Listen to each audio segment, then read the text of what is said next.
नमस्कार। यो बसमा म यहाँलाई हार्दिक स्वागत गर्दछु। जीवराम भण्डारी। आज यहाँहरू सामुन्ने उपस्थित हुनुहुन्छ बुद्धिनारायण श्रेष्ठ। उहाँ सीमाविद हुनुहुन्छ, नापी विभागका पूर्व महानिर्देशक, एउटा लेखक। सीमा नेपालको बारेमा उहाँले गहिरो अध्ययन गर्नुभएको छ सेवाको क्रममा र सीमा सम्बन्धी सामान्यतया एउटा अन्तर्राष्ट्रिय मापदण्ड त्यसको सिद्धान्तका बारेमा पनि बुझ्ने व्यक्ति हुनुहुन्छ। नेपालको संसदले अधिकांश सांसदहरू कसैले पनि विमति जनाएनन्। त्यसले कालापानी लिपुलेक लिम्पियाधुरा नेपालको हो र यसमा सरासर नेपालको पुरापुर हक र हिस्सा लाग्छ। यसरी संसदले अनुमोदन गर्यो बन्यो। तर दुर्भाग्य त्यो क्षेत्र यतिखेर भारतको अतिक्रमणको शिकार भएको छ। यसै क्रममा भारतीय प्रधानमन्त्री नरेन्द्र मोदी हिजो त्यस क्षेत्रमा जहाँ गुन्जी भन्छ पार्वती कुण्ड त्यहाँ उहाँ जानुभयो। त्यहाँ गएर उहाँले ध्यान गर्नुभयो। पार्वती कुण्डमा बसेर ध्यान गर्दै सिधै उहाँले कैलाश पर्वत अर्थात् मानसरोवरको कैलाश पर्वतको दर्शन गर्नुभयो। नेपाल र भारत बीच खुल्ला सीमा छ, त त्यहाँ सीमा सुरक्षा गर्ने हाम्रो निकाय पनि छ अर्थात् सशस्त्र प्रहरी छ, तर धेरै गोरा छ। त्यो क्षेत्रमा पुरापुर भारतले प्रयोग गरिरहेको छ, उपभोग गरिरहेको छ। हो चाहिँ त्यो जमिन हाम्रो। अब के हुने भन्ने अहम प्रश्न रह्यो। नेपाल सरकार मौन छ। नेपालको राजनीतिक, प्रशासनिक, सुरक्षा लगायत सबै संयन्त्रहरू यस सवाल उपर मौन छन्। अर्थात् यो दृश्य हेर्दा के देखा पर्छ भने भारतले नेपालको दाबी कालापानी लिपुलेक लिम्पियाधुराको जुन क्षेत्र छ, झन्नै सीमाविद बुद्धिनारायण श्रेष्ठ मेरा सामुन्ने हुनुहुन्छ, उहाँका अनुसार 372 वर्ग किलोमिटर लगभग, त्योभन्दा अझ बढी अर्थात् काठमाडौँ, भक्तपुर, ललितपुर जति क्षेत्र, यति ओगटेको क्षेत्र त्यो नेपालको भूभाग भारतकोमा गयो। अर्थात् उसले प्रयोग गर्न थाल्यो। हामी मौन छौँ, मूक दर्शक छौँ। अब यसको उपाय के हुन सक्छ? प्रयोग त उसले गर्यो, ऊ शक्तिशाली छ। नेपालका शासकहरू यस्तै छन्, त्यो नेपाली जनले नबुझेको होइन कति गाली गर्नु। त अब के गर्ने, समाधान गर्ने के उपाय हुन सक्छ र कसरी हेरिनुपर्छ? हामीले छिमेकी देश भारतलाई कसरी हेरिनुपर्छ, सुल्झाउने उपायका बारेमा आज म उहाँसँग आम दर्शकका सामुन्ने उहाँका धारणा, एउटा सीमाविदले के सल्लाह दिनुहुन्छ, के राय दिनुहुन्छ, विश्लेषणात्मक र सूचनामूलक ढङ्गले विषय पस्कने उहाँ मार्फत मेरो प्रयत्न रहनेछ। सर्वप्रथम म उहाँलाई स्वागत गर्छु। सर, स्वागत छ कार्यक्रममा। धन्यवाद छ।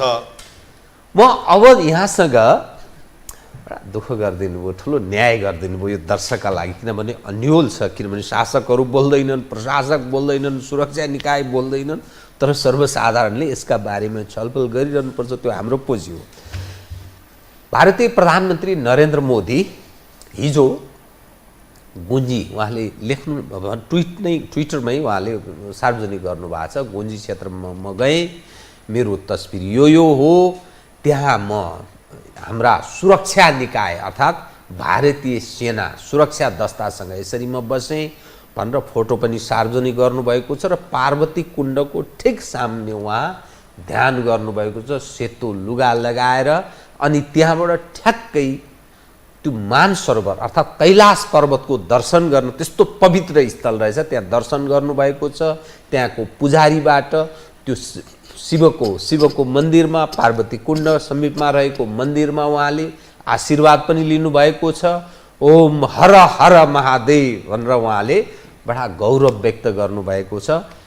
त्यो जसलाई तपाईँ अथवा हामी नेपाली के मान्दछौँ भने कालापानी लिपुलेक लिम्पियाधुरा नेपालको भन्दछौँ। मोदीजी जानुभयो, शासक बोल्दैनन्, प्रशासक बोल्दैनन्। अब के भयो एउटा सीमाविदको नजरमा अब के भयो म यहीबाट सुरु गरेँ कृपया। पहिलो कुरो भारतको प्रधानमन्त्री नरेन्द्र मोदी हिजो गए गुन्जी नजिकैको झोलिङकाङ श्रृङ्खलामा रहेको पार्वती कुण्डमा गएर अब पूजा आजा गरे है। तपाईँले भनिसक्नुभयो टाढैबाट कैलाश मानसरोवर दर्शन गरे अघि उनले। त्यही कैलाश मानसरोवरमा हाम्रो प्रधानमन्त्री चीन जाँदाखेरि मानसरोवरमा पुगेर आएका थिए। हेर्नुहोस् है, अहिले मोदीले टाढैबाट मानसरोवरको दर्शन पनि गरे अघि। र यो जुन ठाउँमा मोदी जानुभयो त्यो चाहिँ नेपालको सम्प्रभुता रहेको क्षेत्र, नेपालको लाल पूर्जा भएको क्षेत्र हो यो। तर हठात भारतीयले त्यहाँ चाहिँ ओडेर बसेको छ। 1962 को भारत र चीनको सीमा युद्धमा भारतको हार भएपछि अब ओगटेको क्षेत्र तपाईँले पनि भन्नुभयो, पूर्वमा लिपुलेक, अनि आउँछ नाभिडाङ, त्यसपछि कालापानी आउँछ, अनि गुन्जी आउँछ, कुटी, नाभि, झोलिङकाङ। यो अहिले मोदीजी त्यो क्षेत्रमा जानुभयो अघि। अब तपाईँले पनि भनिसक्नुभयो त्यहाँ जनतासँग पनि भेट गरे अघि, जनताको आशीर्वाद थापे र त्यसपछि आएर शिलान्यास पनि गरे। एउटा 42 करोड रुपियाँको लागतमा गर्ने एउटा भवनको शिलान्यास पनि गरे अघि। अनि भारतीय माध्यमले चाहिँ के भनेको छ भने यो आउँदो सन् 2024 को चाहिँ चुनावको लक्ष्य गरेर पनि गएका हुन्। त्यो क्षेत्रको उम्मेदवारलाई, भाजपाको नेतालाई जिताउनको निमित्त त्यहाँ भारतीय काङ्ग्रेसको प्रभुत्व भए तापनि भन्ने पनि कुरा भएको छ। तर मलाई चाहिँ के लाग्छ भनेदेखि किन त्यो हाम्रो प्रभुत्व सम्प्रभुता भएको र विवादित क्षेत्रमा चाहिँ मोदी किन गए भनेदेखि अब भारतले त त्यहाँ त पिथौरागढबाट पक्का सडक बनाएर लिपुलेकसम्मको सडक बनाइसकेको छ। हेर्नुहोस्, अब हाम्रो सम्प्रभुता भएको त्यहाँबाट मानसरोवर जाने तीर्थयात्रीलाई सुविधा हुन्छ भने मोदी अहिले त्यहाँ भ्रमण गरेको चाहिँ अब कालापानी चाहिँ भारतको पार्नलाई पक्कामाथि पक्का पार्नलाई अहिले चाहिँ अब भ्रमण गरेका हुन्। अर्को शब्दमा भन्नु हो भनेदेखि चाहिँ म कालापानीको क्षेत्रलाई ताल्चामाथि ताल्चा झुन्ड्याएर नेपालीहरूलाई त्यहाँ प्रवेश गर्न नदिनेको निमित्त चाहिँ उनी त्यहाँ गएका हुन् मलाई लाग्छ। अब अर्को कुरो हेर्नुहोस्, अब यो पुरै भारतको अधीनस्थ हो, यो कसैको होइन, हाम्रो हो भन्ने उनको दाबी रह्यो, पुरापुर दाबी रह्यो। त्यहाँ हेर्नुहोस् प्यारामिलिट्री फोर्स छ यहाँ अघि। अब भनौँ कालापानीमा त हुने नै भयो, त्यसपछि पूर्वको नाभिडाङमा, गुन्जीमा पनि प्यारामिलिट्री फोर्स छ, कुटी नाभिमा पनि प्यारामिलिट्री फोर्स छ। अब मोदीलाई प्यारामिलिट्री फोर्सले एस्कर्ट गरेर प्यारामिलिट्री फोर्सको जत्तामा हजारौंको बिचमा कार्यक्रम पनि गरे अघि।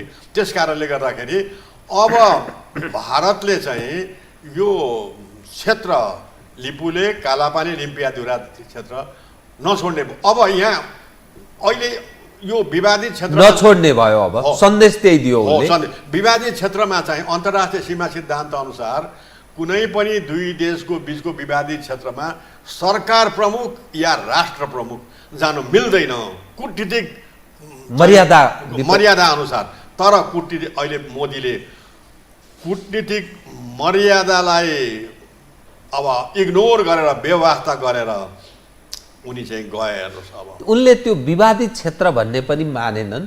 त्यो यो विवादित क्षेत्र हो, नेपालको यसमा दाबी छ, नेपालको संसदले यसलाई पास गरेको छ, त्यहाँ कहीँ कतै भान छनक दिने अथवा नेपालको परराष्ट्रलाई वा नेपालको सरकार संयन्त्रलाई, सरकारी संयन्त्रलाई अवगत गराएको भन्ने पनि कतै बुझिँदैन होइन। भारतले त उसले चाहिँ विवादित क्षेत्र मान्दैन, सम्पूर्ण तरिकाले भारतको भूमि भनेर भन्छ, विवादित भन्दैन ऊ। जब विवादित भन्ने बित्तिकै त ऊ त तल पर्छ नि। अब अघि विवादित भन्ने बित्तिकै त कसरी विवादित नेपालको भनेर नेपालले त प्रमाण त पेश गर्छ। हाम्रो प्रमाण त छ। हेर्नुहोस्, अब 4 मार्च 1816 को सुगौली सन्धि भएको छ। त्यसको धारा 5 मा के भन्छ भने नेपालका राजा महाराजा र उनका उत्तराधिकारी कालीपारीको जनतासँग सम्पर्क गर्न पाउने छैनन् भने। त्यसकारण काली भनेको चाहिँ महाकाली भनेको लिम्पियाधुराबाट निक्लेको नदी हो, उद्गम स्थल त्यो लिम्पियाधुरा। अनि अब अहिले ऊ गएको गुन्जी त त्यो लिम्पियाद्वाराबाट निक्लेको कालीभन्दा पूर्वतर्फ नेपालतर्फ पर्छ नि त होइन धेरै वरपर हो। त्यस कारणले गर्दाखेरि अब यो उनले एउटा सरकार प्रमुखले कूटनीतिक व्यवस्था गरेर मर्यादा कूटनीतिक मर्यादा बाहिर गएर पनि यसरी गरेर अब मलाई चाहिँ के लाग्छ भनेदेखि चाहिँ अब भारतले यो क्षेत्र छोड्ने छाट आएन। अहिले अब मोदी गएर अब त्यहाँ चाहिँ तालचामाथि भोटे तालचा ठोके भयो होइन। त्यस कारणले गर्दाखेरि पुरापुर अब हाम्रो भोगमा गयो, हाम्रो भोग चलनमा गयो, अब तिमीहरूको केही होइन भन्ने सन्देश पनि दिए उनले, नजानिदो पाराले दिए। हाम्रो सरकार प्रमुखहरू जाँदाखेरि केही कुरा गर्न सक्दैनन्। हेर्नुहोस्, यद्यपि हामीसँग नेपालसँग प्रमाण छ, मैले भने सुगौली सन्धिको प्रमाण, अनि त्यसपछि अङ्ग्रेजले बनाएको सन् 1819 को नक्सा छ, 1821 अनि 1827 1856 को नक्साहरू पर्यन्तले त्यो क्षेत्र नेपालको भनेर ठहर्याउँछ। प्रमाणले त्यो देखाउँछ हो। नक्सा मात्रै होइन, त्यस बेलाका अङ्ग्रेजका चाहिँ अब एक्टिङ सचिवले भनौँ अब लेखेको चिठी हाम्रो बम शाहलाई लेखेको चिठी, जे आदम भन्नेले चाहिँ लेखेको चिठी अनुसार पनि त्यो क्षेत्रमा गुन्जी कालापानी ब्यास क्षेत्रमा चाहिँ को जनतालाई चाहिँ जग्गाको तिरो नेपाललाई बुझाउनु भनेर लेखेको चिठी छ। हेर्नु, सन् 1817 लेखेको चिठीहरू छ। अनि त्यहाँका जनताले पनि नेपालमा तिरो तिरिराखेका प्रमाणहरू छन्। हाम्रो नेपालको पहिलो अब आम निर्वाचन हुन 2015 त्यहाँ गुन्जी कुटी नाभिका जनताले नेपालमा भोट खसाएका छन्, नेपाली काङ्ग्रेसलाई भोट खसाएको छ। हेर्नुहोस्, अब त्यसपछि त्यो क्षेत्रमा सम्मत 2018 जनगणना हुँदाखेरि नेपालबाट जनगणना भएको छ। जनगणना गराउने वरिष्ठ सञ्चारकर्मी भैरव रिसाल, उनले गणकहरू त्यहाँ पठाएका थिए। भैरव रिसाल त अहिले जिउँदै छन् नि, मैले त्यहाँ पठाएको गणकलाई भनेर। यस्तो छ तापनि अब भारतले त्यो छोड्ने कुरो आएन। अब छोड्ने कुरो आएन भने नेपालले के गर्ने त? मैले तपाईँलाई अलिक बताएँ, कुनै पनि दुई देशको बिचमा सीमा सम्बन्धी अब समाधान गर्ने कुरो चारवटा कुरा मैले बताएँ। सीमा समस्या आयो, अब सीमाको समस्यादेखि अब के गरेर चारवटा के सुनौ त? चारवटा स्टेप मध्येमा कुनै स्टेपले समाधान गर्न सकिन्छ अघि। अब नेपालले चुच्चे नक्सा निकाल्यो 2077 जेठ 7 गते अघि भएपछि, अनि नेपाल सरकारले तत्कालीन अब हाम्रो परराष्ट्र मन्त्री प्रदीप गेवारीले यस बारेमा वार्ता गर्न आउनुहोस् भनेर चाहिँ डिप्लोमेटिक चिठी पठाए। 5 वटा चिठी पठायो, भारतले कुनै पनि वास्ता गरेन। किन भारतको विचार चाहिँ के छ भने सम्पूर्ण भाग त यो त भारतको हो, त्यसकारण किन कुरा गर्ने भन्ने कुरा भएको हुनाले गर्दाखेरि उसले भारतले कुरा गर्न आएन। हेर्नुहोस्, अब हाम्रो प्रधानमन्त्री अब 1-1.5 महिना अगाडि भारत जाँदाखेरि पनि यो कुरा उठाउन सकेनन् होइन। त्यस कारणले गर्दाखेरि अब भारतले नछोड्ने भएको हुनाले अन्तर्राष्ट्रिय सीमा सिद्धान्त अनुसार विवाद हल गर्ने चारवटा मध्ये कुनै एउटामा लाग्नु पर्यो। जस्तो भनौँ, अब डायलग, डिस्कसन, नेगोसिएसन सबभन्दा पहिलो स्टेप हो अन्तर्राष्ट्रिय सिद्धान्त अनुसार। त्यो मिलेन भनेदेखि चाहिँ आर्बिट्रेसन, मेडिएसन, आर्बिट्रेसनको कुरा आयो। हेर्नुहोस्, अब त्यति पनि भएन भने संयुक्त राष्ट्रसङ्घमा जाने कुरा आयो, अनि भएन भनेदेखि अन्तर्राष्ट्रिय न्यायिक अदालतमा। तर मलाई चाहिँ के लाग्छ भने मैले अध्ययन गरे अनुसार सबभन्दा राम्रो चाहिँ discussion, dialogue, negotiation, win win सिचुएसनमा हुनुपर्छ। यति भयो भने दुवैलाई जित्ने दुवैलाई खुसी हुने खालको चाहिँ हुनुपर्छ अघि। अब यो भयो भनेदेखि चाहिँ विवाद समाधान हुन्छ। अन्तर्राष्ट्रिय न्यायिक अदालतमा गएर पनि समाधान हुन्छ। गयौँ भनेदेखि नेपाल गयो भने नेपालको जित हुन्छ एकदम। अन्तर्राष्ट्रिय न्यायिक अदालतमा चाहिँ न्यायाधीशहरूले चाहिँ प्रमाण हेर्छन्, प्रमाण नेपालको पुग्छ अघि। तर म के भन्न चाहन्छु भने जित्ने देशको मुहार हँसिलो हुन्छ, हार्ने देशको मुहार कालो हुन्छ। त्यो कालो मुहार भएको देशले बेला बेलामा फेरि किची सानो कुरामा पनि उता खिची गरेर फेरि दुःख दिइरहन्छ। त्यस कारणले गर्दाखेरि win win situation, dialogue, discussion गरेर गर्नु सबभन्दा राम्रो हुन्छ। अब म तपाईँलाई बताउँ, त्यो पहिलो स्टेप डायलग, डिस्कसन, नेगोसिएसन भनेको सौदाबाजी भनौँ न। नेगोसिएसनका पनि 3टा पक्षहरू छन्। एउटा स्वापिङ अफ ल्यान्ड, जमिन सट्टापट्टा गर्ने, बराबरी हजुर बराबरी मात्रै होइन, मेरो विचारधारा अझै अलगै छ, बराबर पनि होइन। अब अर्को दोस्रो स्टेप छ लिजमा ठेक्का पट्टामा दिने 50, 100, 60 वर्षको लागि। अर्को चाहिँ कम्पेन्सेसन भनेको भरि भराउ गरेर अरबौं कति रुपियाँ जग्गा चाहिँ उसले भोग गरिरहने, तर त्यसबापत पैसा दिने। राष्ट्रको सानो भूमि पनि पैसासँग तुलना गर्नु हुँदैन, किनभने राष्ट्रको सानो भूमि पनि देशको भौगोलिक अखण्डतासँग जोडिएको हुन्छ। अब बेला बेलामा नेताले भन्ने गर्छन् 1 इन्च पनि हामी छोड्दैनौँ भनेर भन्छन् अघि। त्यस कारणले गर्दाखेरि यो सबभन्दा ठुलो चाहिँ राम्रो कुरो चाहिँ मैले के भनेदेखि, यदि एउटा स्कुल अफ थट है, एउटा म चाहिँ भन्दछु, भारतले अब नदिने भयो भनेर भन्ने स्कुल अफ थट मान्ने हो भने अघि अब नेगोसिएसन गर्नुपर्छ। अर्को स्कुल अफ थट चाहिँ के छ भनेदेखि चाहिँ होइन लड्नुपर्छ, खुन बगाउने गरेर पनि लड्नुपर्छ, छोड्नु हुँदैन भन्ने एउटा अर्को स्कुल अफ थट छ। म त्यतातिर नलागिकन अब शान्ति शक्तिशाली देश भएको भए नेपालले त्यो डिक्लेयर गर्न पनि सक्थ्यो नि। चीन जस्तो देश भएको भए, अरू भएको भए त्यो भिडन्त भइसक्थ्यो, हानाहान भइसक्थ्यो, रक्तपात भइसक्थ्यो हुन्थ्यो। चीनले हङकङ शासक यदि शासकै थिए त्यो रक्तपात। अहिले अब इजरायल र प्यालेस्टाइनको बिचमा चाहिँ 2-4 दिन चाहिँ देखिको घमासान परिरहेछ नि त, मान्छे मरे होइन, त्यस्तै मर्थ्यो होइन। त्यस कारणले गर्दाखेरि मेरो आफ्नो विचार, यो सञ्चार माध्यम, यो हो सञ्चारमा टिभी हेरिराखेका महानुभावहरूले, विद्युत वर्गले विश्लेषण गर्न सक्छन्। एउटा स्कुल अफ थट चाहिँ के छ भनेदेखि नेगोसिएसन्स गर्ने।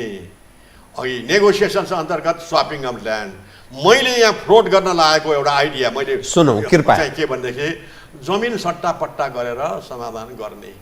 अब अन्तर्राष्ट्रिय जगतमा यसको प्रशस्त प्रयोग भएको छ, उपमाहरू छन्। जस्तो भनौँ युरोपको सर्बिया र कोसोभो, त्यसपछि आएर चाहिँ अब अर्को देशहरू पनि छ, अब फिनल्यान्ड र स्विडेन मार्केट क्षेत्रको छ अघि। अनि त्यसपछि आएर नेदरल्यान्ड र बेल्जियम मेउज श्रेष्ठ भयो अघि। अनि अब अर्को नेपाल र भारतको बिचमा पनि उपमा छ, जमिन सट्टापट्टा गरेको। नेपाल र चीनको बिचमा पनि जमिन लेनदेन गरेको उपमा त छ नि। अब नेपाल र भारतको बिचमा चाहिँ सन् 1920 मा भारतले हाम्रो कञ्चनपुरको शारदा ब्यारेज बनाउनुको निमित्त चाहिँ नेपालसँग जमिन माग्यो। चन्द्र शमशेर त्यो बेलामा थिए हाम्रो, चन्द्र शमशेरले अनि सट्टापट्टा गरेर जमिन दिए। अघि त्यो बेलामा जुन ठाउँमा शारदा ब्यारेज बनेको छ त्यो हाम्रो जमिन हो, हाम्रो जमिनमा बनेको हो कि। अब अनि त्यसको बदलामा नेपालले दिएर त्यसको बदलामा हामीले बर्दियाको राजापुर क्षेत्र अनि त्यसपछि दाङको कोइलाबासा क्षेत्र, उनीहरू कोइलाबासा भन्छन्, हामी कोइलाबासा भन्छौँ, त्यो क्षेत्रमा पाएको छ। र जम्मा गरेर भनौँ अझै पनि 36 एकड जमिन नेपालले त्यहाँ लिन बाँकी छ। लिन बाँकी छ। हामीले जति जमिन दियौँ नि अब चाहिँ अब शारदा ब्यारेज बनाउनलाई, त्यसको भन्दा हामीले कम जमिन पाएका छौँ। यो सर्वविदित छ, धेरै भारतीय लेखकले पनि लेखेका छन्। जुन दिन्छौँ भनेर भनिएको छ, प्रतिबद्धता उहिले जनाइएको छ, अङ्ग्रेजकै पालोमा जनाइएको छ, तर दिएको छैन, अहिलेसम्म दिएको छैन। मैले यहाँ भनेको भन्ने आँट पनि सायद शासकहरूको छैन। मैले यहाँ उपमा ल्याएको चाहिँ भारत र नेपालको बिचमा पनि थियो। अनि नेपाल र चीनको बिचमा पनि जमिन सट्टापट्टा भयो। जस्तै सन् 1961-62 मा नेपाल र चीनको बिचमा सीमाङ्कन भयो। सीमाङ्कन हुँदाखेरि चाहिँ वाटर शेयर प्रिन्सिपल भनेको पानी ढलो सिद्धान्त अपनाइयो। पानी ढलो सिद्धान्त अपनाउँदाखेरि त्यो पानी ढलोको श्रृङ्खलाभन्दा उत्तरतर्फको भाग चीनको पर्ने, दक्षिणतर्फको भाग नेपालको पर्ने। तर अब त्यो पानी ढलोभन्दा उत्तरतर्फको जमिन नेपालीहरूले भोग गरिराखेको जमिन चाहिँ को बदलामा फेरि अब चीनले अर्कोतिर नेपाललाई दियो। यसरी सट्टापट्टा गर्दाखेरि चाहिँ, यसरी लेनदेन गर्दाखेरि 302 वर्ग किलोमिटर भूभाग नेपालतर्फ बढ्ता आएको छ। नेपालले फाइदा पाएको छ चीनबाट प्राप्त। यो कसको पालामा हो? 1962 मा हो। 1962 भनेको चाहिँ अब बिपी कोइराला सन् 1961 मा राजा महेन्द्रको पालामा हो। राजा महेन्द्रले तर म के भन्न चाहन्छु भने त्यो नेपालले पाएको 302 वर्ग किलोमिटर क्षेत्र चाहिँ चट्टानी भाग, भिरालो भाग, अब हिउँले ढाकिएको भाग छ। हाम्रो चाहिँ चरन क्षेत्र गयो चीनतर्फ, अघि अलिकति आबादी योग्य छ क्षेत्र गयो। त्यसैले गर्दाखेरि अहिले नेपाल र चीन बीचको कुनै समस्या छैन अहिले। राजा महेन्द्र र चीनको को थियो त्यसबेला? चीनको प्रधानमन्त्री चावेललाई माओ सेतुङ थिए। माओ सेतुङ उनीहरू हुँदा सबै सुल्झ्यो, चीनसँगको हाम्रो समस्या सुल्झ्यो। सगरमाथाको विवाद पनि दुईटा प्रधानमन्त्रीको बीचमा सुल्झ्यो। विश्वेश्वर प्रसाद कोइराला र चावेललाइनको बीचमा समझदारी पूर्वक तरिकाले चाहिँ नेपालको टुप्पो, नेपालको फेद दुवैतर्फ त्यसरी समझदारी भयो, पछि हस्ताक्षर भयो। अघि अब मैले यहाँ जोड्न खोजेको, हाम्रो प्रधानमन्त्रीहरू चाहिँ अलिकति जागरुक भइदियो भनेदेखि सगरमाथाको समस्या नेपाल र चीनको बीचमा समाधान भए जस्तै गरेर अनि कालापानी लिपियाधुरासम्मको भाग पनि त समाधान त हुन्छ होला नि त। तर आफूले एक्टिभनेस देखाउनु पर्यो। एउटा कुरा बताइदिनुहोस्, तपाईँ लामो समयदेखि सीमाका बारेमा अध्ययन, अनुसन्धान, स्वदेश विदेशमा निरन्तर लागि पर्नुभएको एउटा गजबको व्यक्ति हुनुहुन्छ। अर्थात् हामीहरूका लागि बहुत ठुलो तपाईँले ऋण पनि बोकाउनु भएको छ। भलै यो मुलुकका लागि तपाईँ गरिरहनु भएको छ। एज एउटा नेपाली नागरिक जिम्मेवार व्यक्तिको भूमिका तपाईँ निर्वाह गरिरहनु भएको छ। हरेक प्रधानमन्त्रीहरू यो देशका जो बन्छन् उनीहरू सबभन्दा पहिले दिल्ली जान लालायित हुन्छन्। अरू कसैको होइन, दर्शन त्यही गर्न पाएदेखि पवित्र हुन्छ भन्ने ठान्छन्। हरेक प्रधानमन्त्रीहरू शपथ गर्न पाएको छैन पारिपट्टिबाट कहिले निम्तो आउला। त्यहाँ नआएसम्म कोही अरू कुनै देश उनीहरू भ्रमणमा जान इच्छुक हुँदैनन्। त तपाईहरूलाई त्यो भारतमा जानु पूर्व, दिल्ली जानु पूर्व हरेक पटक भेटेको म यसो सञ्चार माध्यमहरूमा देख्छु पनि, सुन्छु पनि। अनि तपाईहरूले यो सीमाका बारेमा चाहे शेरबहादुर छन्, चाहे खड्गप्रसाद ओली हुन्, माधव नेपाल, बाबुराम, पुष्पकमल दाहाल वा को अरू जो छन्, यिनलाई तपाईहरूले भारत जानु पूर्व, किनभने तपाईहरूसँग बसेको पनि सुन्नमा आएको छ, सबै जान्दैछौँ हामी के छ भनेर, तपाईहरू यी सबै कुरा भन्नुहुन्न, सल्लाह दिनुहुन्न। यो सीमाको समस्या छ, तपाईहरू कुरा राख्नुहोस्। तपाईँ यो देशको प्रधानमन्त्री हो, कुनै समय उनीहरूले सहयोग गरे होलान्, तर त्यतिमा मात्रै तपाईँहरू लालयित भएर नबस्नुहोस्, नडराउनुहोस्, नअच्किनुहोस्। तपाईहरूले सल्लाह दिनुहुन्न। यी सारा समस्या छ, सीमामा समस्या छ, यो छ स्थिति, यो सबै तस्बिरसहित प्रमाण हाम्रो यो छ भन्ने गर्नुहुन्छ कि गर्नु भएको छैन? तपाईँहरूसँग सोधिएको छ कि छैन? हाम्रो प्रधानमन्त्री पुष्पकमल दाहाल भारत जानुभन्दा केही अगाडि हामीलाई नापी विभागको 5 जना पूर्व महानिर्देशकलाई बोलाएका थिए परराष्ट्र मन्त्रालय मार्फत। त्यहाँ बालुवाटारमा 5 बजे बोलाएकोमा चाहिँ अनि त्यहाँ गएर भित्र पसेर हेर्छु नारायण काजी श्रेष्ठ उपप्रधानमन्त्री पनि हुँदो रहेछ, अब एनपी साउथ परराष्ट्र मन्त्री पनि हुँदो रहेछ, पछि शक्ति बस्नेत ऊर्जा मन्त्री पनि आउनुभयो, अनि मुख्य सचिव शङ्कर बैरागी, अब परराष्ट्र सचिव, गृह, त्यसपछि आएर रक्षा सचिव पनि हुँदो रहेछ, सुरक्षा निकायका 4 निकाय, प्रभुराम शर्मा नेपाली सेनाको प्रमुखदेखि लिएर नेपाल प्रहरी र सशस्त्र प्रहरीको आइजिपी, राष्ट्रिय अनुसन्धान विभागको प्रमुख पनि हुँदो रहेछ। अनि त्यहाँ जब प्रधानमन्त्री आउनु भएपछि अनि ब्याकग्राउन्डमा कुराकानी भयो, नापी विभागको वर्तमान महानिर्देशकले भूमिका बान्नुभयो, त्यसपछि मलाई बोल्न लगाउनु भयो। मैले अनि त्यसपछि अब प्रधानमन्त्रीज्यू जाँदाखेरि यस्तो गर्नुपर्छ भनेर मैले चाहिँ सुझाव, वार्ताद्वारा समाधान गर्नुपर्छ, वार्ताको टेबलमा भारतलाई ल्याउनुपर्छ, अहिले भारत मानिरहेको छैन, ल्याउनुपर्छ भनेर मैले भने। अनि त्यसपछि आएर सीमा सम्बन्धी समाधान गर्ने विभिन्न चाहिँ स्टेपहरू छन् भनेर जुन मैले स्वापिङको कुरा गरेँ नि, यो सबै तपाईँले बताइदिनु।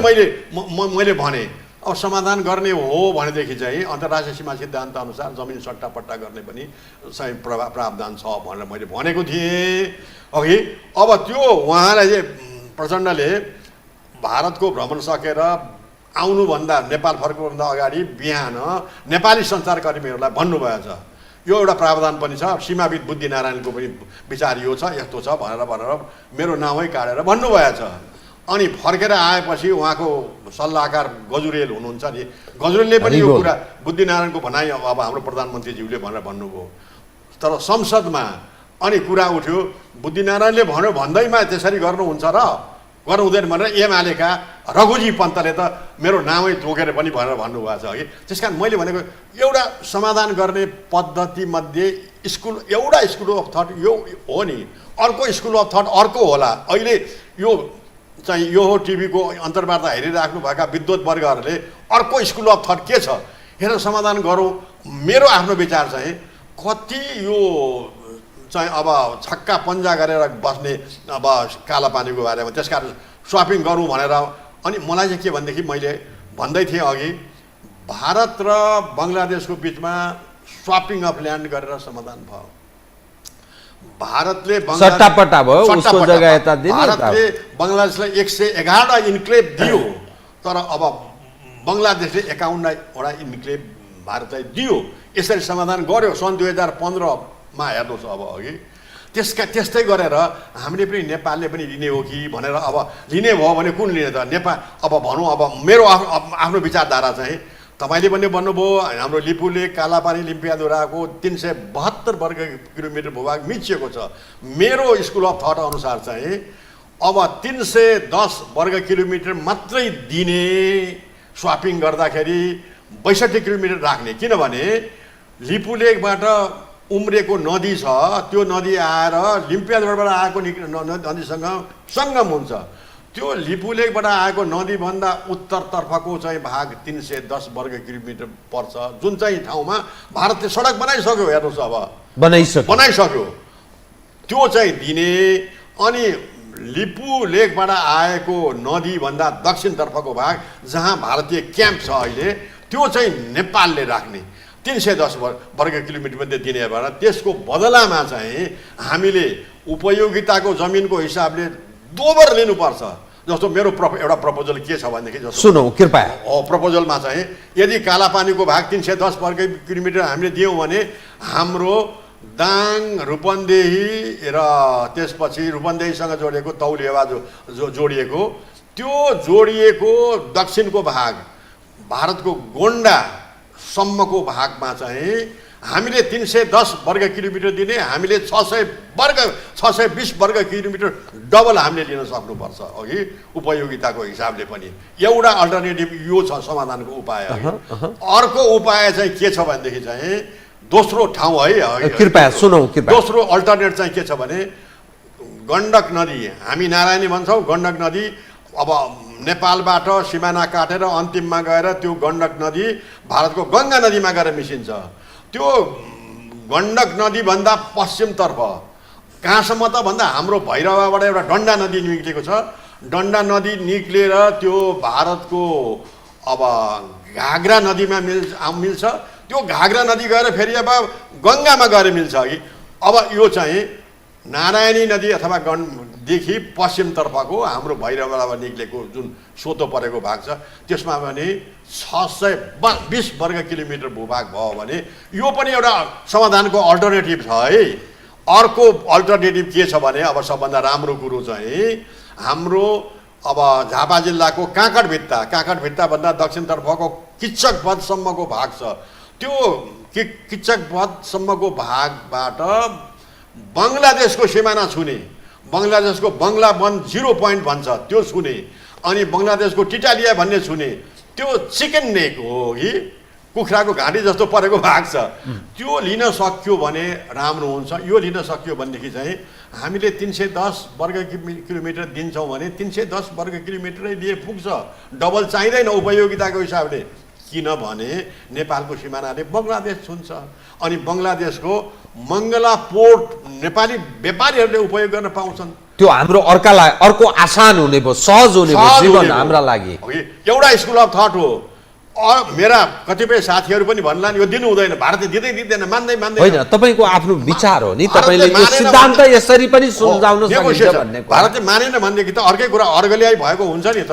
तर नेगोसिएसनका विभिन्न ठाउँहरूमा अनि अब चौथो विकल्प मैले के सोचेको छु भनेदेखि चाहिँ भारतको वेस्ट बङ्गालको east Midnapore district, west Midnapore district र टुलकपुर भन्ने छ, त्यो क्षेत्रको चाहिँ 620 वर्ग किलोमिटर हामीले लिन सक्यौँ भने हल्दिया सी पोर्ट, हल्दिया बन्दरगाहसम्म हाम्रो जमिन पुग्छ। हेर्नुहोस् अब अघि अब यो पनि 620 वर्ग किलोमिटर मात्रै लिनुपर्छ र हल्दिया बन्दरगाह चाहिँ भारत र नेपालले दुवैले उपयोग गर्न पाउने। र अब मैले दिएको अल्टरनेट गङ्गा नदीसम्मको अल्टरनेट भयो भने पनि हाम्रो भनौँ जमिनको भूभाग चाहिँ अब गङ्गा नदीसम्म पुगेर गङ्गा नदीबाट त ठुलो जहाज चल्छ नि। अब ठुलो जहाजले को सुविधा भएपछि व्यापारीहरूको सामान ल्याउन लैजानलाई पनि कम भाडामा आइपुग्छ। अब जनता पनि जान आउनलाई सुविधा पुग्छ भनेर यो मेरो वैकल्पिक चारवटा वैकल्पिक कुरो मैले तपाईँलाई अहिले अब यो फ्लोट गरेँ अघि। यो फ्लोट गरेकोमा विद्युत वर्गले राम्रोसँगले अध्ययन गर्नुपर्छ। मैले त बहुत राम्रो विचार, बहुत राम्रो तपाईँले अध्ययन गरेर सन्देश प्रवाहको यो छलफलको विषय पनि बनोस्। पहिलो कुरा त यो त यही हाम्रा शासकहरूले भारतीय शासकसँग, जिम्मेवार निकायसँग पहिलो त छलफल अगाडि बढाउनु पर्यो, वार्ताको प्रक्रिया अगाडि बढाउनु पर्यो अनि वार्तामा यी कुरा राख्नु पर्यो। एक, यदि वार्ताबाट भएन भने हामी राष्ट्रसङ्घसम्म जाने आँट हुनु पर्यो। दोस्रो, तेस्रो त्यो पनि भएन भने हामीले सुरक्षा परिषदलाई हारगुहार गर्नु पर्यो। त्यो पनि भएन भने अन्तर्राष्ट्रिय अदालतमा जाने, मध्यस्थता खोज्ने अन्तर्राष्ट्रिय अदालतसम्म जाने। अनि केही पनि लागेन भने मर्ता क्या नै कर्ता, ड्याङडुङ बेड्ने, त्यो चाहिँ अन्तिम अस्त्र। त्यो पनि एउटा अस्त्रको यहाँले कुरा गर्नुभयो, बहुत राम्रो। तपाईँको भावना पनि राम्रो छ, कसैले विरोध गरेर तुक छैन। तर सवाल के रह्यो भने त्यो जो हाम्रा शासक जस्ता देखिने यी अनुहारका मानिस छन् नि, खुट्टा टेकेन हो, उचालेको कुकुरले मृग मार्छ। तपाईँले भन्नुभयो आम मानिसको चाहना छ, यी बोल्दैनन्। त मोदीजीले सब चिज भ्याइसके, सारा भइसक्यो, यो कहीँ चाहिँ चुई छैन। तपाईँ हामी पो निजी क्षेत्रका मानिस, एउटा जिम्मेवार नागरिकको हिसाबले म पत्रकार भएँ, तपाईँ एउटा बुझकी व्यक्ति, यो कुरा गऱ्यौँ। खुट्टो टेकेनन् भने के गर्ने? छलफलै अगाडि बढाउँदैनन् भन्ने कुरा त प्रधानमन्त्रीले भारतमा गएर केही भनेनन्। चीनले नक्सा जारी गर्यो, भारतले भनेकोमा त्यहाँ बोलेको देखिएन। अब गर्ने के बताइदिनुहोस् त। हो, अब चीनको कुरा पनि ल्याउनु भयो। चीनले भदौ 11 गते नयाँ नक्सा प्रकाशित गर्यो। त्यो बेलामा चाहिँ हाम्रो लिम्पियाधुरा, लिपुलेक, कालापानी सबै भारततर्फ हालेर चाहिँ प्रकाशित गरिदियो। यद्यपि भनौँ अब चीनले भारतको अरुणाचल प्रदेशलाई 90,000 वर्ग किलोमिटर भूभाग ख्याप्प चाहिँ अब चीनतर्फ पारेर नक्सा पनि बनायो। यद्यपि अघि त्यस कारणले गर्दाखेरि अब गर्ने के त समाधानको उपाय भनेदेखि चाहिँ हाम्रा नेताहरू, मलाई के भन्छु भनेदेखि राजनीतिक दृष्टिकोणले उदासीन छन्। कालापानीको समस्या समाधान गर्नलाई लिम्पियाधुराको उदासीन छन्। हेर्नुहोस् अब त्यस कारणले गर्दाखेरि उनीहरूले कालापानी लिपुलेको कुरा आफ्नो समकक्षी भारतीयसँग उठायो भने आफ्नो कुर्सी ढलमल होला भन्ने कुरा चाहिँ उनीहरूको मनमा छ। तपाईँलाई उपमा दिन्छु, सबैले बुझ्नु। कृपया सुनौ। हाम्रो प्रधानमन्त्री पुष्पकमल दाहालले प्रीतम सिंहको पुस्तक विमोचन गरेको बेलामा उहाँले सार्वजनिक गरे उनले। प्रीतम सिंहले मलाई धेरै मद्दत गर्नुभएको छ, आर्थिक सहयोग। मलाई प्रधानमन्त्री बनाउनलाई पटक भारत जानुभएको छ, दिल्ली जानुभएको छ। अब उहाँको कुरोले पुष्टि भएन त नेपालमा प्रधानमन्त्री बन्न भारत जानु पर्दो रहेछ, भारतले समर्थन गर्नु पर्दो रहेछ भन्ने कुरा त आयो नि त। खोइ हाम्रो राष्ट्रियता, सार्वभौमिकता, स्वतन्त्रता, नेपाल स्वतन्त्र देश हो।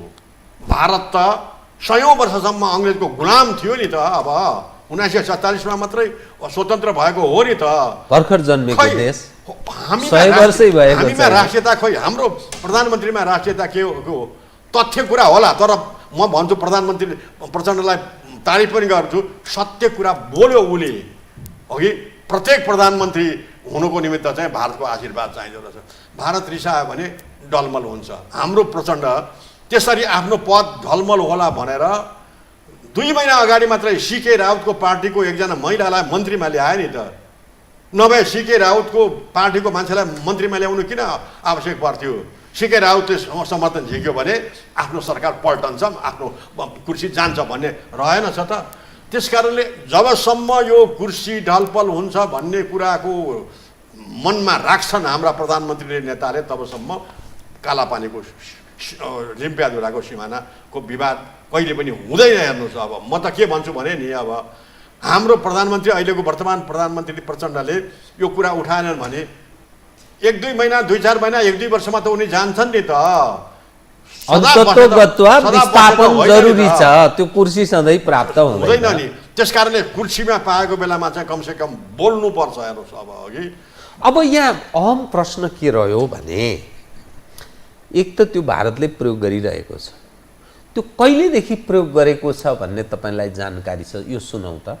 1962 सन् 1962मा भारत र चीनको बिचमा अक्टोबर-नोभेम्बरको 5 हप्तामा भीषण सीमा युद्ध भयो।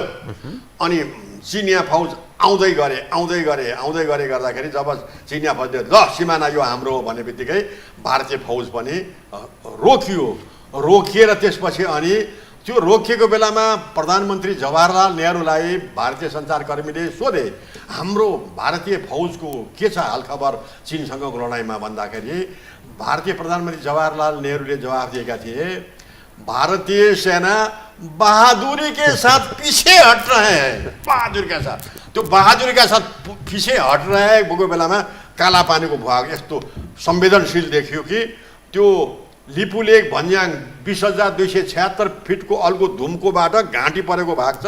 त्यो लिपुलेकको घाँटीबाट चिनिया आयो भने गोली ठोक्छौँ हामी, गोली ठोकेर हटाउँछौँ भनेर ढिराप्प बसेकै भयो।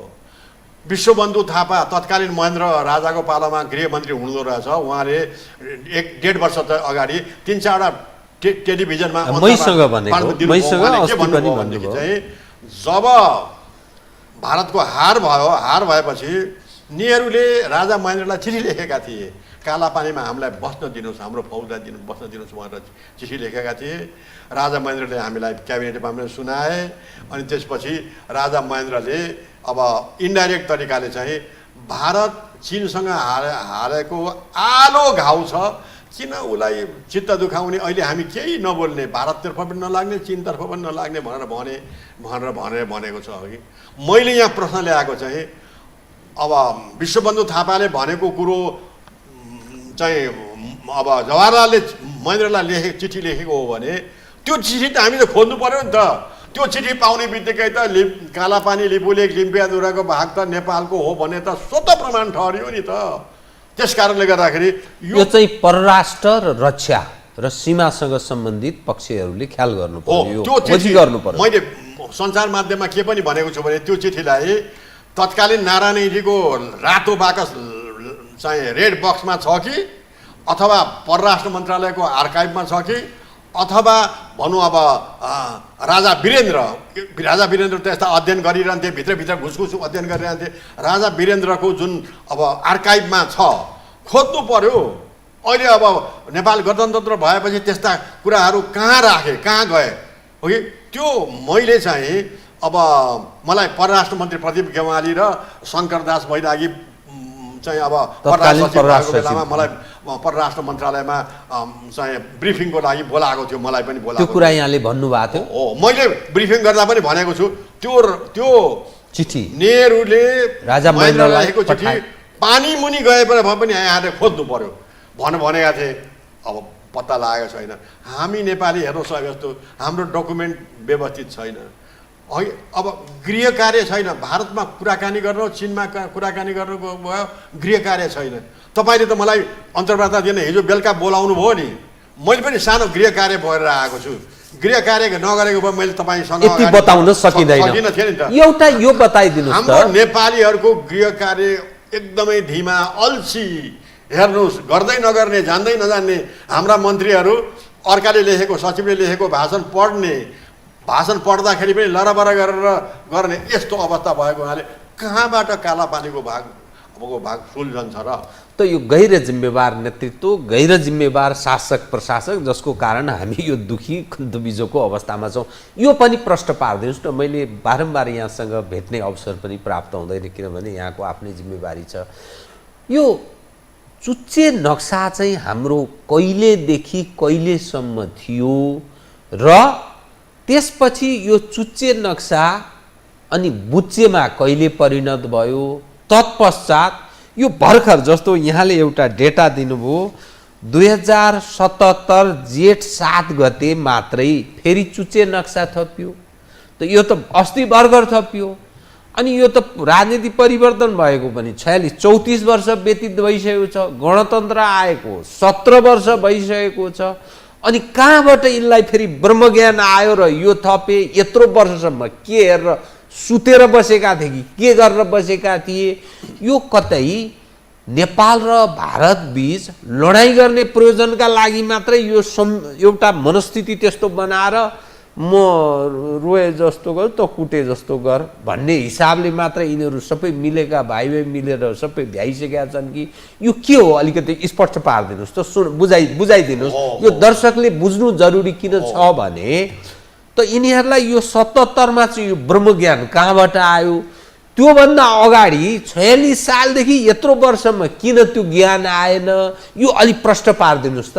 अब यो चुच्चे नक्साको सम्बन्धमा नेपालले आफ्नै स्रोत साधनले आफ्नो नेपाल राष्ट्रको नक्सा बनाउन सुरु गरेको सम्बत 2072 सालदेखि हो कि। अनि 2072 सालमा 2032 साल है 2032 सालमा चाहिँ सुरु गरेको हो। त्यो सुरु गर्दाखेरि नापी विभागले अब यो कालापानी लिपुलेक क्षेत्रको कहाँबाट सीमा लैजाने भन्ने कुरो दुविधा भयो र अनि सीमा रेखा कोर्दै हाम्रो दार्चुला, भारतको दार्चुलाबाट उत्तर पार्दै गर्ब्याङ नजिकै जहाँ लिम्पियादुराबाट आएको नदी र लिपुलेकबाट आएको नदीको सङ्गम हुन्छ त्यहाँ पुगेपछि अप्ठ्यारो भयो कि त्यो भाग बाँकी रह्यो। अनि पूर्वतर्फ हुम्लाबाट सीमा कोर्दै लिएर आएर हाम्रो टिङ्कर भन्ज्याङ अनि कालापानीको क्षेत्र, लिपुलेकको क्षेत्र है, लिपुलेकको क्षेत्रमा पुर्याएपछि दुविधा भएर अनि नापी विभागले अब त्यो सिमाना लिम्पियाधुरा चुच्चो पारेर नक्सा बनाउने कि अब त्यसपछि आएर लिपुलेकबाट कालापानी नेपालमै पारेर बुच्चो नक्सा बनाउने भनेर दुविधा परेर अनि नापी विभागले टिप्पणी उठायो। त्यो बेलामा मेरो बस हुनुहुन्थ्यो अर्जुन बहादुर बस्नेत महानिर्देशक, म योजना शाखाको प्रमुखको रूपमा थिएँ। अनि टिप्पणी उठाएपछि त्यो मन्त्रालय गयो, मन्त्रालयबाट दरबार गयो, दरबारमा गएर 4-5 महिना पनि नआएपछि हाम्रो महानिर्देशक अर्जुन बहादुर बस्नेत मेरो बस हुनुहुन्थ्यो त्यो बेलामा 2032 सालमा। अनि उहाँले तागिदा गर्नुभयो, भएपछि दरबारमा कुरा तागिदा गरेपछि त्यो फाइल त शाही नेपाली जङ्गी अड्डा भद्रकालीमा गएको रहेछ। उहाँले फेरि तागिदा गर्नुभयो, तागिदा गरेपछि केही हप्तापछि फाइल फिर्ता आयो। फाइलमा के भएछ भने अहिलेलाई लिपुलेक र कालापानीको भाग नेपालमै पारेर नक्सा बनाउने र पछि लिम्पियाधुरासम्मको कुरोलाई चाहिँ पछि चाहिँ अब छलफल जाने भनेर भनियो र त्यो बेलामा छुट्यो। हेर्नुहोस् अब अघि त्यही बेलामा अब लिम्पियाधुरासम्मबाट चुच्चो पारेको भएदेखि त हुन्थ्यो नि अघि। त्यो बेलामा मेरो विचारले त्यो बेलामा पञ्चायती व्यवस्था भर्खर सुरु भएको भएले पञ्चायती व्यवस्था टिकाउनलाई पनि राजा मतलब भारतसँग काहीँ न काहीँ यसो उसलाई असन्तुष्ट नबनाउने हिसाबले सोच बनाए। किनभने नेहरूले चिठी लेखिसकेका थियो, लेखेको हुनाले फेरि यो पनि चुच्चे नक्सा गर्ने बित्तिकै त त्यो लेखेको चिठीको विपरीत पनि हुने हो भनेर डराए। त्यसकारण राजनीतिक हिसाबले जहिले पनि डराइराखेको छ। त्यसैले नेपालले निकाल्न सकेन र 77 जेठ 7 गते निकाल्यो कि। म त्योभन्दा पहिलेको कुरा ल्याउँछु। अङ्ग्रेजले भारतमा अङ्ग्रेजले शासन गरिरहेको बेलामा निकालेका पुराना नक्साहरूमा अब नेपालको सिमाना चुच्चो पारेर चाहिँ लिम्पियाधुरातिर फर्काएको छ। हेर्नुहोस्, अर्थात् कालापानी, लिपुलेक, लिम्पियाधुरा टोटल नेपालकै छ, नेपालको पारेर चुच्चो पारेर निकालेको छ। अङ्ग्रेजले भारत छोडेर जाने बेलामा एउटा नक्सा निकालेको छ सन् 1947 मा। त्यो नक्साको टाइटल छ at the end of British period भन्ने टाइटल छ। त्यो 1947 को नक्सामा पनि चुच्चो पारेर गरेको छ। हेर्नुहोस्, भारतले अब अङ्ग्रेजले भारत छोड्ने बेलामा पनि भनेपछि त हाम्रो प्रमाण त पहिलेदेखि छ नि त, होइन? नेपालले मात्रै अब चुच्चोको बदलामा बुच्चो निकाल्यो, अब अहिले 77 सालमा मात्रै चुच्चे पार्यो। बल्ल अब दिमाग फर्किएपछि अनि चुच्चे बनायो। हेर्नुहोस्, अब यस्तो अवस्था भएको हुनाले गर्दाखेरि अब हाम्रो यो प्रमाण यस्तो भएको हुनाले भारतले त्यो वार्ता गर्न आउन नचाहेको पनि यही हो। वार्ता गर्ने बित्तिकै त प्रमाण जुट्छ। प्रमाण नेपालले पेश गर्ने बित्तिकै त भारतले अर्को प्रमाण छैन, खालि कालापानी चाहिँ नेपालको होइन मात्रै भनेर त भएन नि त। भारतले त प्रमाण त पेश गर्नु पर्यो नि। त्यो प्रमाण पेश गर्न नसक्ने भएको हुनाले आउन सकेन। तर नेपालको अकर्मण्यताले गर्दाखेरि भारतलाई टेबलमा ल्याउन कुटनीतिक पहल गर्न सकेन।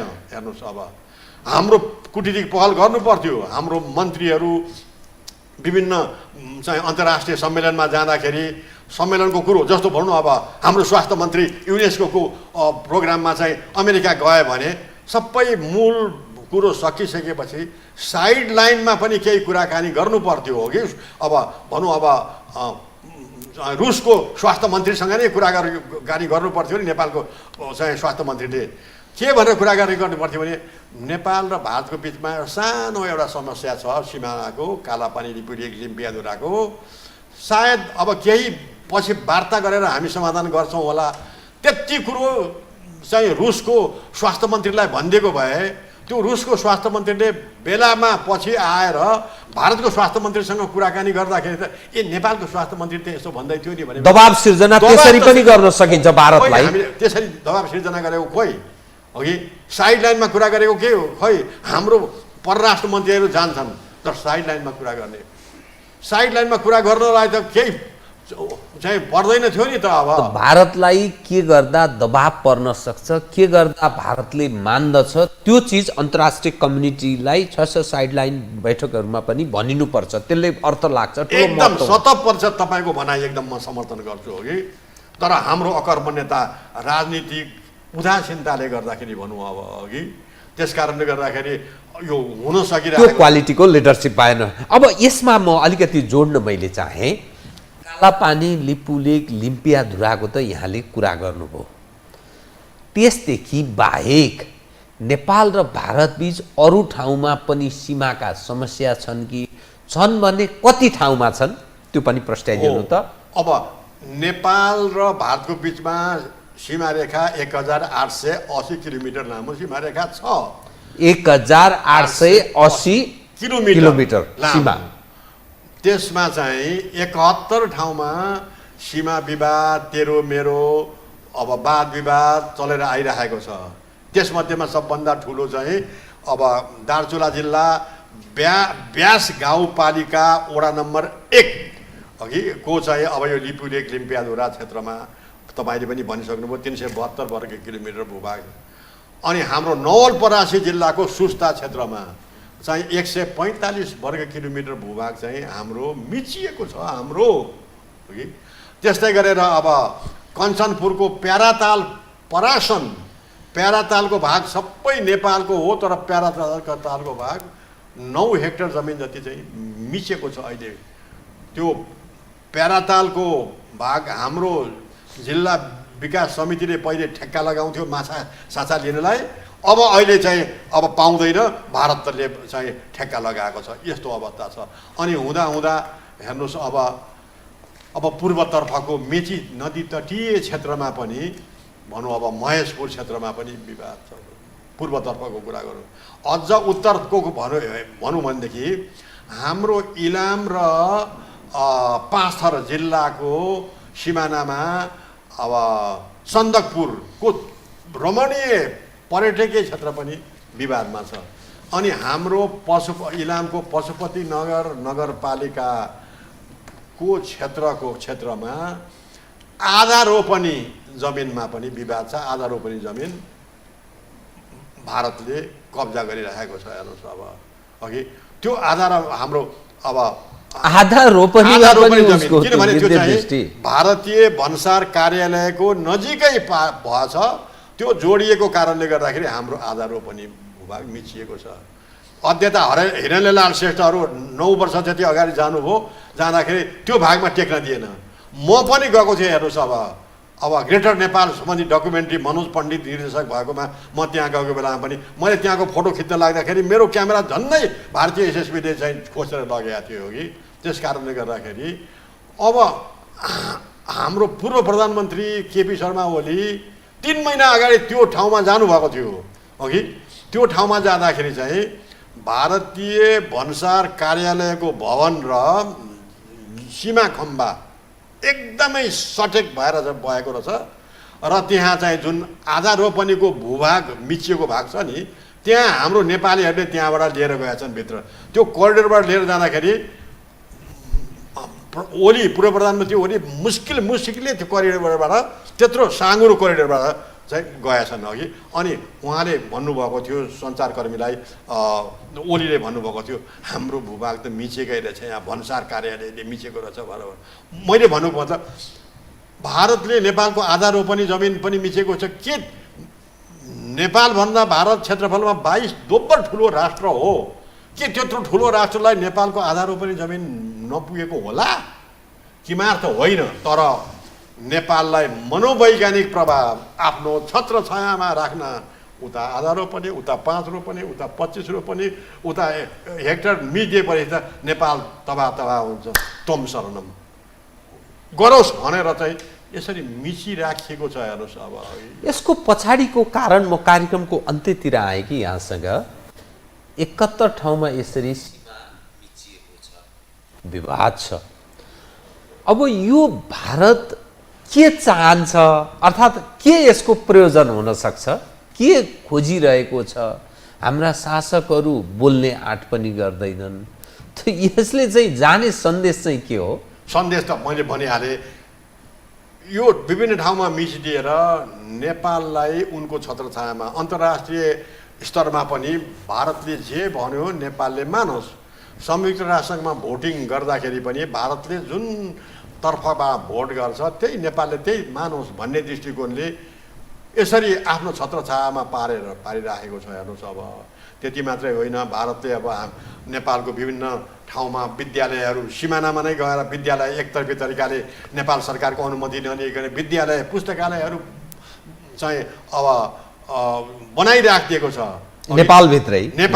नेपालभित्र नै, तर नेपाल सरकारलाई फेरि थाहा छैन त्यस्तो कुरोहरू हो कि पछि मात्रै थाहा हुन्छ भनेपछि त हाम्रो सरकार हामी अकर्मण्यताको कारणले गर्दाखेरि यस्तो भएको हुनाले गर्दाखेरि अब फेरि म कालापानी लिम्पिया धुराकै कुरा आउँछु।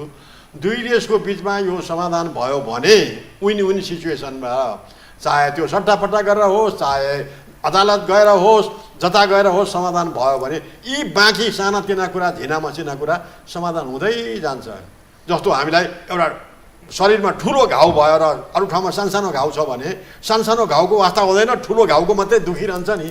त्यो कालापानीको घाउ लिम्पियाधुराको घाउ जहिले पनि दुखिरहेको हुनाले त्यो घाउ समाधान भयो, निको भयो भने अरू बाँकी रहेको 67-68 ठाउँको पनि बिस्तार समाधान हुँदै जान्छ भन्ने चाहिँ मलाई मेरो भावना, मेरो स्कुल अफ थट हो। चाहे अब अध्ययनर्थीहरूले चाहिँ नमान्न सकुन्, किनभने मान्नुपर्छ भन्ने पनि केही छैन। मेरो आफ्नो एउटा माइन्डसेट अनुसारको एउटा स्कुल अफ थट एउटा फ्लोट गरेको हो मैले।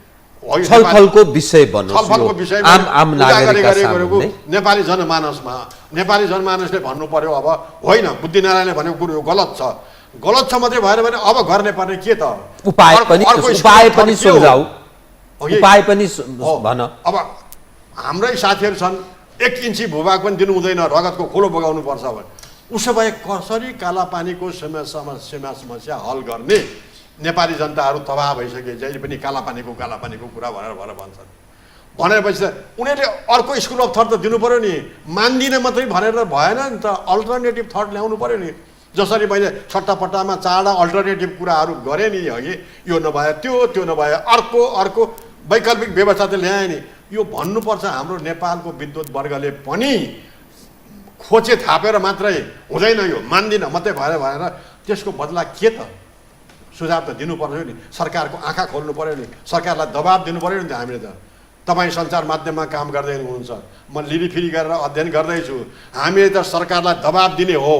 जसरी नेपाल र चीनको बिचमा सगरमाथाको समस्या समाधान भयो त्यसै गरी कालापानी लिम्पियाधुराको समस्या समाधान हुनुपर्छ विन सिचुएसनमा भनेर सक्ने उपायको कुरो हामीले बताउन सक्नु पर्यो नि त। अब बहुत धन्यवाद, यहाँले यति आइदिएर यो आम दर्शकका सामुन्ने दुविधाग्रस्त अवस्थामा रहेका शासक प्रशासक र कैयौँ जानकारी नराखेका आम नेपाली जनलाई र संसारमा रहेका नेपाललाई माया गर्नेहरूलाई यति यहाँले सन्देश प्रवाह गरिदिनु भयो, कार्यक्रममा आइदिनु भयो, यहाँलाई हार्दिक धन्यवाद। धेरै धेरै धन्यवाद छ यो टेलिभिजनलाई पनि।